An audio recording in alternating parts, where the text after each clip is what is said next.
주마다 우리 아동부와 유치부에 가서 이렇게 축도를 합니다. 그런데 오늘 유치부에서 축도를 하는데 어떤 아이가 제 손에다가 하이파이브를 하더라고요. 이게 손을 드니까 속으로 얼마나 귀엽고 이쁜지, 아이고 저도 이런 빨리 손녀를 낳아야 되는데, 그러면서 제가 이런 생각을 해봤습니다. 여러분은 제가 축도한다고 저에게 다가와서 하이파이브 안 하잖아요. 어린아이는 순수하기 때문에 목사님이 지금 나하고 놀자 이 말입니다. 하나님은 지금도 이 자리에 계시는 줄로 믿습니다. 하나님은 멀리 계시고, 그리고 무서운 하나님이 아니에요. 그 어린아이가 저를 무서워하면 다가와서 제 손에 하이파이브를 하겠습니까? 우리는 하나님에 대해서 가끔 오해할 때가 있습니다. 하나님은 벌 주시고 막 무서운 하나님으로 생각하는데, 하나님은 그런 분이 아니고 우리를 안아주시고, 아멘, 우리의 부족을 다 감싸주시고, 그래 내가 너를 안다, 너의 그 마음을 안다. 오늘 잘 왔다, 오래간만에 온 성도들도 계시는데 하나님이 그렇게 우리를 사랑해 주시고 안아주시는 줄로 믿습니다. 오늘은 예수의 좋은 일꾼, 예수의 충성된 일꾼이란 제목으로 함께 말씀을 나누고자 합니다. 여러분, 회사에서 내년에도 많은 임원들이 직원을 뽑게 됩니다. 그때 심사를 하게 되죠. 어떤 사람을 우리 회사에 뽑을 것인가. 내년에는 공무원을 3만 명 정도 뽑는데요. 많이 좀 더 뽑는다고 합니다. 어떤 사람을 우리 조직에 뽑아서 우리 조직에 꼭 필요한 사람을 세울까? 그것은 물어볼 것도 없어요. 저 사람이 우리 회사에 정말 충성된 일꾼이 될 것인가? 그것을 보고 뽑을 것입니다. 교회도 마찬가지입니다. 하나님이 일꾼을 세우기를 원하셔요. 충성된 일꾼을 세워서 하나님의 교회가 이 지역과 이 민족의 등불이 되기를 원하는 줄로 믿습니다. 영국 스코틀랜드 출신의 알렉산더 더프라는 선교사님이 계셨습니다. 수십 년 동안 인도에 가서 복음을 전하다가 이제 은퇴하고 돌아왔어요. 그러면서 마지막 환영 인파를 향해서 이렇게 말합니다. 여러분, 제가 이제 왔으니까 여러분 중에 청년들 특히 저를 대신해서 인도에 가서 선교 사실 분 계십니까? 그랬더니 아무도 손을 들지 않아요. 이 선교사님이 그 자리에서 털썩 주저앉고 한참 고민하다가 다시 일어나서 이런 얘기합니다. 제가 다시 인도로 가야 될 것 같습니다. 여러분이 아무도 나를 대신해서 이 선교 사역을 한 사람이 없다고 하니까 제가 다시 가서 마지막 한 명이라도 복음을 전하다가 겐지스강에 가서 거기에서 제가 한 줌의 제가 돼서 하나님 앞에 설 때까지 제가 충성하겠습니다. 겐지스강에 가면은 지금도 사람을 불에 태우죠. 태워서 강가에 뿌리죠. 여러분 중에 나를 대신해서 충성된 일꾼이 없다고 하니까 내가 마지막 한 줌의 흙이 돼서 복음을 전하다 죽겠습니다. 그 얘기를 들으면서요, 많은 청년들이 회개를 하기 시작했어요. 저렇게 노년의 몸으로도 복음을 전했는데 우리가 가서 복음을 전해야 되겠다 하고, 그 후에 많은 선교사님들이 인도에 가서 복음을 전했다라는 이야기가 있습니다. 우리의 신앙생활은 어떻게 보면 영적 전쟁을 치르게 됩니다. 왜 하나님이 충성된 일꾼이 필요한 줄 아십니까? 지금도 끊임없이 악한 원수마귀는, 또 이단들은 교회를 무너뜨리려고 해요. 여러분, 최근에 이 시청이나 연산역에 가보면은 전에보다도 훨씬 많은 신천지들이, 여호와 증인들이 치마를 입고 뭔가 이렇게 막 나눠줘요. 어제도 제가 시청 쪽으로 가다 보니까 뭐를 막 나눠주더라고요. 거기 오면은 이만희에 대한 전단지가 들어가 있어요. 전에는 저들이 자신을 드러내지 않았는데 이제는 내가 부산 안드레지파다. 이 수영 쪽에 큰 지성전이 있거든요. 이제는 드러내놓고 이제는 교회 다니는 사람을 표적 삼고 있습니다. 왜 그래요? 마지막 때가 되면은 이 악한 이단들이 득세하고 마지막 길을 쓴다고 했어요. 여러분, 그러기 위해서 우리 믿는 사람이 우리가 믿음의 성도를 지키고 하나님의 교회를 든든히 지키기 위해서는 하나님 앞에 충성된 일꾼이 반드시 필요하다라는 것입니다. 여러분, 학교에서 2등, 3등도 굉장히 잘하는 거죠. 칭찬받고 우등상도 받죠. 그러나 여러분, 전쟁에서 2등은 필요가 없습니다. 이해되십니까? 전쟁에서 2등은 필요가 없어요. 2등은 지는 거예요. 상대방하고 싸워서. 그럼 어떻게 돼요? 노예로 끌려가거나 국토를 빼앗고 언을 빼앗는 것입니다. 여러분, 영적 싸움은 2등이 없어요. 반드시 이겨야 합니다. 아멘. 우리가 이 세상에서 영적 싸움에서 2등하면 안 돼요. 반드시 십자가의 군사로서 이겨내야 되는 것입니다. 저는 오늘 4가지로 간단하게 1, 2, 3, 4절을 통해서 말씀드리고자 해요. 예수님의 충성된 일꾼, 좋은 군사가 되기 위해서는 첫 번째 1절 다 같이 화면 보시고 읽어봅니다. 시작. 내 아들아, 그러므로 너는 그리스도 예수 안에 있는 어디 가운데? 은혜 가운데 강하고. 여러분, 우리는 내 힘으로는 이 영적 싸움을 이겨낼 수 없어요. 예수님이 내 안에 들어오셔서 은혜를 받아야 돼요. 은혜의 장소로 나오셔야 돼요. 지금 다니엘 기도회가 어제 본당에서도 열렸지만 제가 여러분에게 호소합니다. 이 다니엘 21일 동안 여러분 나오셔서 은혜의 자리에 나오셔야 돼요. 그래야 은혜 받고 우리가 믿음 안에서 십자가의 강한 군사가 될 수 있는 것입니다.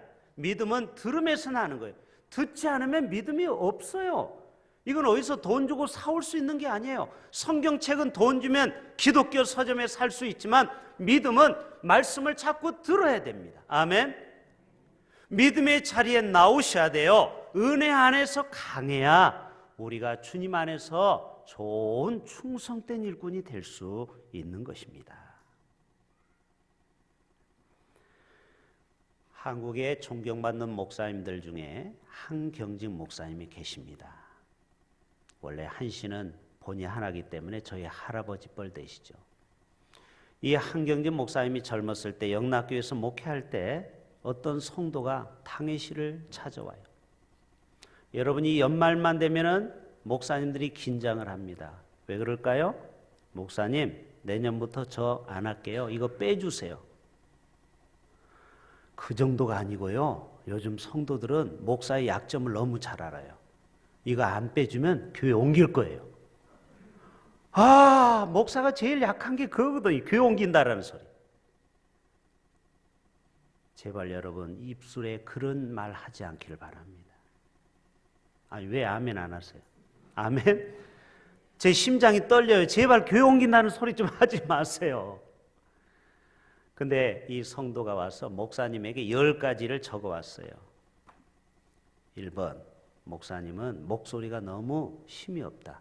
단점을 적어온 거예요. 목사님을 지적하러 온 거예요. 가끔 목사에게 힘을 주는 사람도 있지만요, 어떤 성도는 목사를 힘 빼는 사람도 있거든요. 근데요, 보통 목사 같으면은 내가 그렇게 부족합니까? 하고 화를 낼 텐데 역시 훌륭한 목사님은 달라요. 11번도 있는데요. 이것만 있어요? 저 11번, 12번, 13번까지 자기가 만들어요. 저는 이게 부족하고요. 저는 이게 단점이에요. 그러니까 이분이 더 이상 말을 못 하더라는 거예요. 여러분, 왜 우리가 은혜 안에 거해야 됩니까? 우리가 은혜가 없으면요, 사람하고 자꾸 싸워요. 그렇죠? 부딪혀요. 감정적으로 대립해요. 은혜가 있으면요, 자신의 약점을 누가 뭐라고 해도 아, 그래요? 저는 원래 그렇게 부족한 사람이에요. 그것뿐이 아니고 이것도 더 많아요. 저는. 여러분, 마귀가 가끔 우리를 정죄합니다. 니까짓 게 뭐가 되냐? 네가 목사야? 네가 전도사야? 그러면서 네가 사모야? 그럼 뭐라고 해야 돼요? 더 얘기하세요. 나 이거보다 더 못한 사람인데, 나 이거보다 더 부족한 사람인데, 근데 예수님의 보혈로 의지해서 내가 주의 앞에 설 수 있는 거야. 그러면요, 마귀가 할 말이 없어서 더 이상 공격을 못하는 거예요. 여러분, 우리가 은혜 안에 강하면은 누가 나에 대해서 듣기 싫은 소리를 하고 나의 단점을 얘기해도 우리는 넉넉히 웃으면서 넘기게 되는 줄로 믿습니다.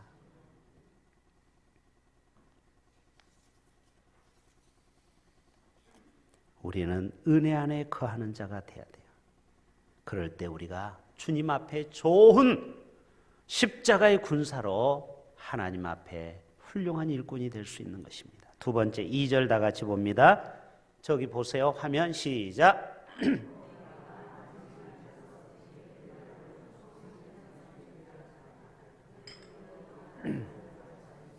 따라서 합시다. 충성된 사람. 누가 예수님의 좋은 일꾼이냐? 바로 충성된 일꾼이다. 어제 다니엘 기도회 강사로 나오신 분이 박상원 선교사님이죠. 저는 사진을 보고 처음에는 남자인 줄 알았는데 알고 봤더니 여자 선교사님이더라고요. 이 아프리카 원주민 선교를 하시는데 이분이 처음에 가가지고는 남편이 알프스에 놀러라고 했어요. 이 아프리카를 알프스처럼 아름다운 것이라고 속였어요. 알고 봤더니 도마뱀 나오고 바퀴벌레 나오는 형편없는 마른 빵 하나로 살아가야 돼요. 그리고 남편이 1년 전에 갔는데 이 혁띠가 세상에 돈이 없어서 혁띠를 못 사가지고 너무 못 먹어서 이 허리가 줄어드는데 무려 구멍이 6개가 났다고 그랬죠. 5개인가 6개인가. 줄이고 여러분 다이어트 간단해요. 아프리카로 가세요. 거기 가면 먹을 게 없대요. 자동적으로. 거기에서 매일 이 여자 사모님이 하시는 일이 뭔지 아세요? 남편과 싸우는 거. 매일 남편한테 바가지 긁는 거. 그런데 어느 날 자기에게 질병이 찾아왔다고 했죠. 댕기열, 무서운 병, 잘못하면 죽는 거죠. 말라리아. 거기에서 하나님을 인격적으로 만났어요. 여러분 이 시간에도 하나님을 인격적으로 만나기를 바랍니다. 우리가 머리로 관념적으로 하나님을 믿는 사람들이 많아요. 그런 사람에게는 얼굴에 은혜가 없어요. 늘 얼굴에 비판할 거 뭐 없나? 맨날 수첩에 적고 다녀요. 저 목사 오늘 무슨 설교 뭐가 잘못됐는가? 그래야 다음에 만나면 그걸 지적하려고 다 써놓고 다녀요. 여러분 이게 뭐냐? 은혜가 없는 사람이에요. 그런 사람에게는 늘 마음에 평화가 없어요. 얼굴 봐도 얼굴에 평화가 없어요. 기쁨이 없어요. 이 사모가 그랬다라는 거예요. 그런데 거기서 주님이 환상 속에서 보여줬다고 했죠. 자기 집에 아프리카 사람들이 매일 와서 밥을 먹고 빵을 먹는데 자기 아들 하나가 있었다고 했죠. 자기 아들한테 밥 주기 위해서 밥을 숨기는 것을 하나님이 환상 속에 보여줬어요. 그리고 빵을 쓸 때는 자기 동네 가난한 아프리카 애들은 얇게 쓸고 그리고 자기 아들한테는 두껍게 쓸어요. 왜? 자기 새끼니까 더 먹여야 되죠. 너무 가난하니까. 그거를 보면서 펑펑 회개했다라는 거예요. 나는 지금까지 가짜 사모했다. 그리고 이분이 거기서 변화돼서 거듭나서 선교 사역을 지금 30년 동안 멋지게 하고 있어요. 지금 어떻게 됐을까요? 이제는 거기에 900평 땅에 큰 종합병원을 세우고 거기에 10개 과를 만들고 이제는 의대를 만들고 그래서 아프리카의 가난한 자를 병을 고쳐주는 위대한 하나님의 사람들이 되었어요. 그리고 그 10살 때 배고픈 아이는 너는 다 되어도 절대 목사만은 되지 말라. 선교사만 빼고 다 하라고 했는데 지금은 목사가 되었다고 했죠. 미국에 가서 공부하고 석사, 박사까지 하고. 여러분 충성하는 가정에는 충성하는 사람에게는 하나님께서 반드시 그의 가문을 축복하고 은혜를 주시더라는 거예요. 한국 전쟁 당시 메가더 장군의 일화입니다. 전선을 시찰하기 위해 끊어진 한강 다리에 왔어요. 한강 다리를 북한이 더 이상 침략 못하도록 끊어버렸죠. 그때 이 군인이 한강 다리를 혼자 지키고 있는 거예요.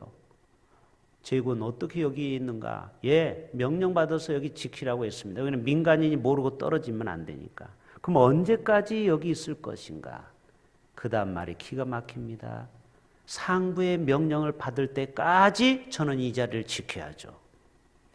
여러분, 하나님이 우리에게 명령하고 또 하나님 우리가 말씀할 때 즉각적인 순종, 그리고 하나님의 명령 앞에 반응할 수 있는 저와 여러분 되셔야 됩니다.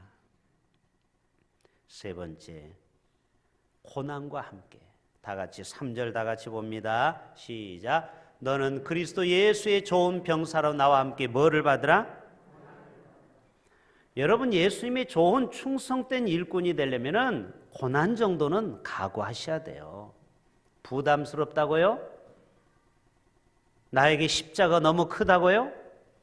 그런 고난을 피해서는요, 주님 앞에 좋은 일꾼이 될 수가 없는 것입니다.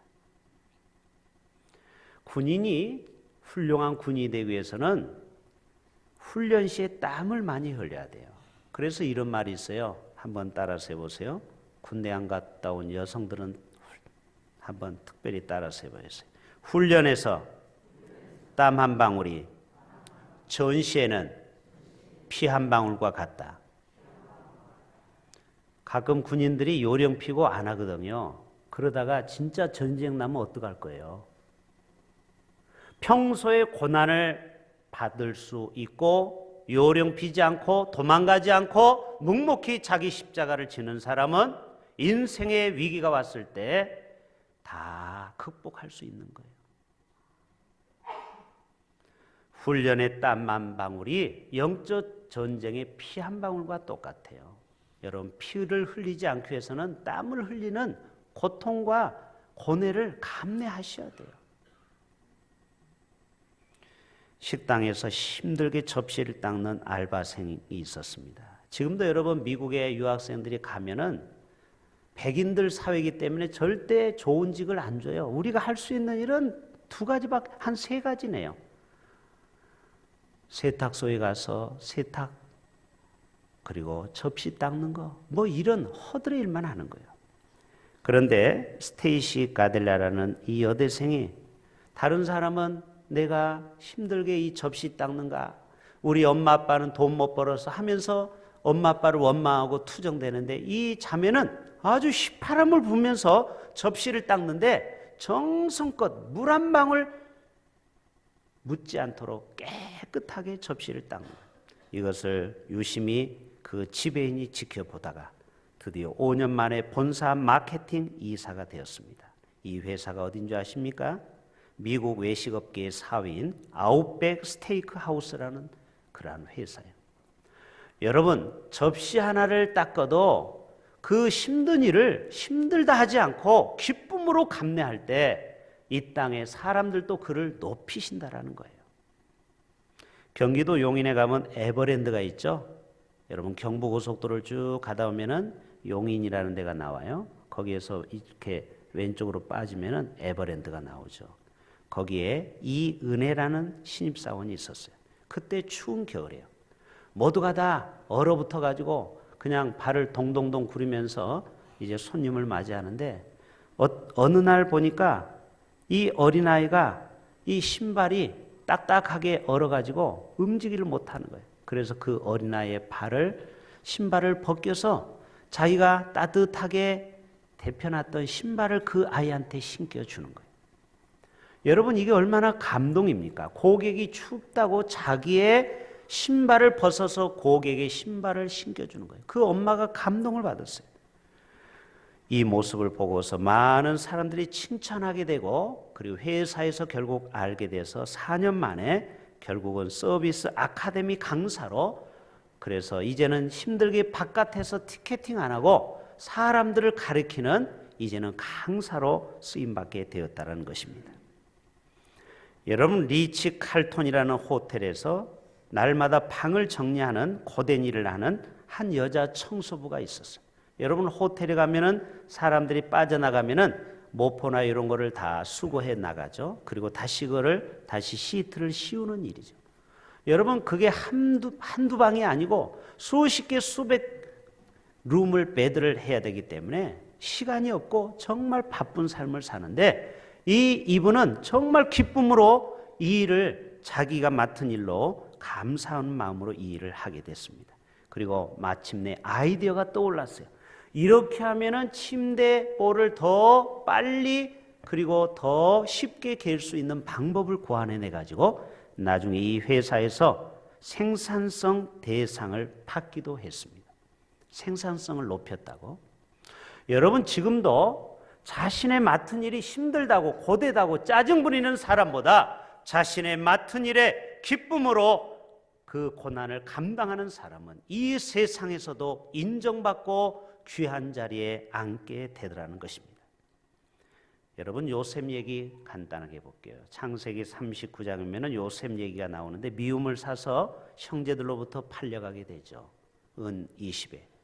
그러나 그가 형제를 한 번도 원망해 본 적이 없어요. 그리고 자신의 운명을 탓한 적이 없어요. 그리고 자신의 집 보디발 장군의 집에 가서 열심히 일을 했어요.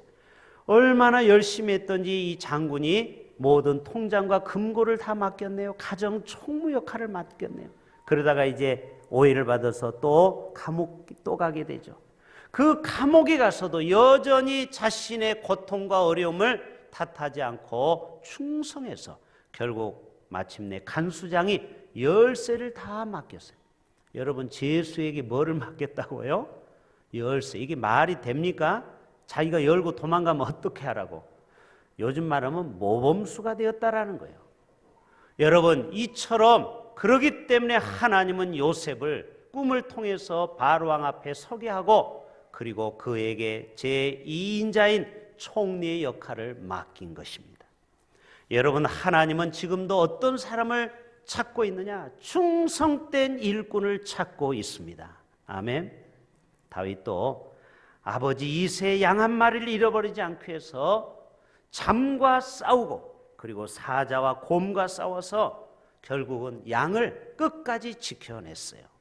그래서 결국 하나님은 이것을 다 보시고 그를 이스라엘의 위대한 사울 다음에 2대 왕인 다윗 왕으로 하나님이 그를 세우십니다.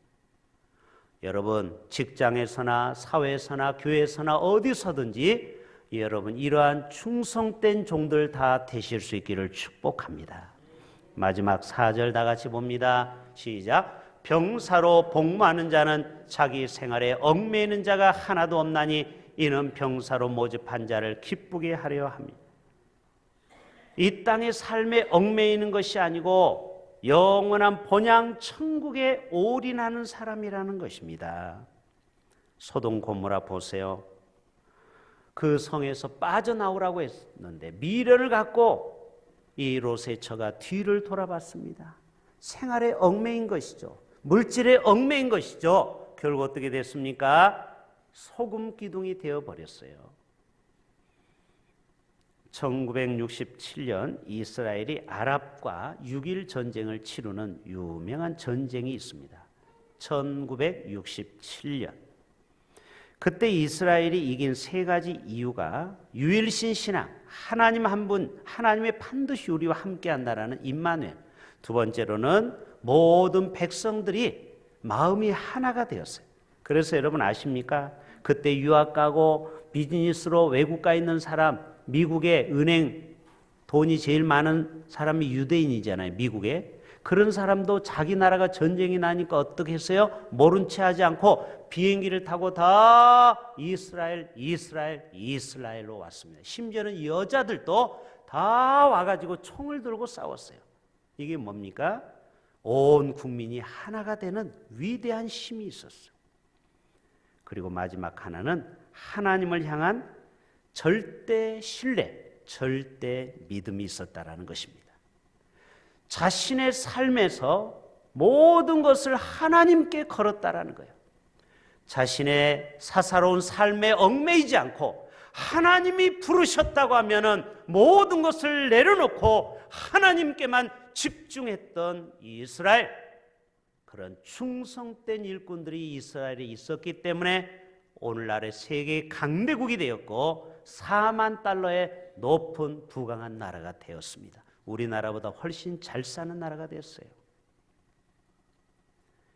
어떤 결혼한 사람이 군대를 가게 되었습니다. 옛날에는 아이 2명 있으면 군대를 면제해 주었었죠. 그러나 그 전 얘기 같아요. 그래서 군대 가니까 누가 보고 싶을까요? 아내와 그 똘망똘망한 자식이 보고 싶었어요. 그래서 이 군인이 깨를 냈어요. 바위 위에다가 자기 손을 갖다 댔습니다. 그리고 자기 오른발로 군화로 자기 손가락을 힘차게 내리쳤습니다. 지금 뭐 하자는 거예요? 이 손가락을 부러뜨려서 의가사 제대를 하겠다라는 거예요. 옛날에는 그런 사람이 많습니다. 손가락을 자르기도 하고 일부러 자기 손을 헤쳐서 군대를 면하고자 하는 사람이 많아요. 연예인들이 가끔 그런 경우 있죠. 스포츠 선수나. 그래서 어떻게 됐을까요? 의가사 제대를 했을까요? 아니요. 기물 파괴로 2년 감옥살이를 했어요. 자기 몸은 군대 건데 왜 네가 스스로 군홧발로 짓이겨서 이 손가락 하나를 절단내냐 이거예요. 헌병대에 가서 조사해 보니까 자기가 자기를 해한 게 다 드러났어요. 따라서 합시다. 우리 몸은 하나님 나라에 쓰임받는 몸입니다. 그래서 주님이 우리에게 원하시면 우리가 주님 앞에 우리 몸을 드릴 수 있어야 돼요. 오늘 요령핀 이 군인처럼 빠져나가려고 하면 안 돼요. 하나님은 우리를 청지기로 불러주셨어요. 우리의 시간, 우리의 물질, 우리의 육체 내 것이 아니에요. 하나님이 일시적으로 우리에게 맡겨주신 겁니다. 주님이 우리에게 필요하다고 나에게 이거를 좀 달라 할 때 여러분은 기꺼이 드릴 수 있는 하나님의 충성된 종들 되실 수 있기를 축복합니다. 그래서 우리 모두가 하나님 나라를 위해서 멋지게 쓰임받는 충성된 일꾼이 되어서 주님으로부터 생명의 면류관, 자랑의 면류관, 의의 면류관을 다 받아 쓸 수 있는 저와 여러분 꼭 되셔야 됩니다. 그래야 우리가 하나님 앞에 예수 믿을 바에는 제대로 하나님 앞에 쓰임받다 가야 되지 않아요? 저와 여러분 모두가 그러한 십자가의 군사로 충성된 일꾼을 쓰임받을 수 있기를 주님의 이름으로 축복합니다. 하나님 아버지